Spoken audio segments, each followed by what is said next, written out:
Don't be like Jeffrey. He doesn't realize that his biggest problem is simply internet addiction. You might be able to relate. Here's what Jeffrey's day-to-day life is like. He wakes up late, and when he does wake up, he grabs his phone immediately and starts checking notifications. And he goes from social media to porn to video games all on his phone, all whilst he's still lying down in his musky bed. He wants to be productive. He wants to make a business. He wants to make a YouTube channel. But when it's time to do work, he distracts himself once again. Muscle memory takes him to YouTube, where he spends an hour watching shitty self-improvement videos. He spends the rest of the day flicking between websites and apps, consuming content that doesn't even help him. That's the life of the modern young man. Kind of sounds like your life, doesn't it?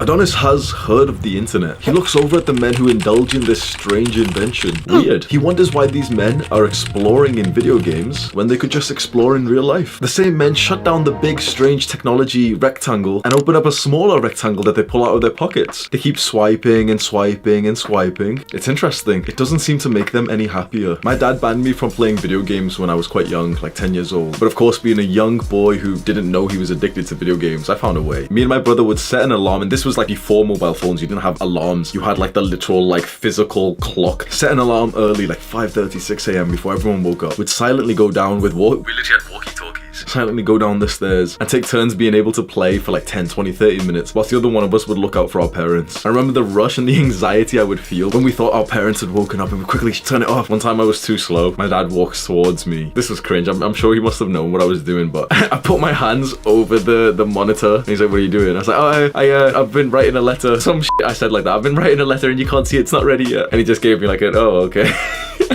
He must have known I was playing video games, bro. That seems like a really like fun, cute story, but it's actually the story of two young boys who were addicted to video games to the extent of experiencing sleep deprivation for it. That's a serious take at what just happened, but it is the truth. And that's happening to you, or it has happened to you. Every guy who's been a video gamer knows this. You do truly see detriments to your health, to your sleep, to your diet, to your physical abilities. We started off on the internet with video games, and eventually it's just taken over our entire lives. Your entire day revolves around the internet now. So how do you use it wisely? I think most people are actually on the extreme side. Content overconsumption, content abuse, internet abuse, just all day, every day. That's what the normal person is like. Now we could go all the other way on the extreme side and say, nope, live like a monk, turn everything off, throw your phone away. Like, get what, you know, those fucking cringy YouTubers do this. Like, I replaced my smartphone for a flip. Shut the fuck up, bro. But if you do go on this extreme side, chances are you won't last. You won't create such a sustainable change. It might be like a fun challenge for 30 days. The answer that you've been looking for this entire time is digital minimalism. There's a special word, a way to use technology and the internet in the right way, mindfully. Our issue with the internet, video games, social media is specifically about the fact that we don't really feel in control of it. There's no doubt that you and every other young person watching this wishes they had more control and could just snap their fingers and say, yep, I wish to use these technologies for 1 hour a day. But more and more and more, we find ourselves using it way more than we actually wanted to. That loss of autonomy scares us as adults. The cure is to use these technologies mindfully, to know why you're pulling your phone out. You go onto your phone about 100 times a day, and I guarantee just 5 or 10 of those times are mindful and purposeful. Like, because you know, okay, I'm getting my phone out because I'm going to message this person, I'm going to do this. Most of the time, you just kind of do it just out of like routine and boredom and insecurity. Before you go onto the internet, before you go onto your computer or your phone, make a statement in your mind. I'm going on my phone to do X. I'm going on my computer to do X. Do the hard work, especially when you don't feel like it. Mwah.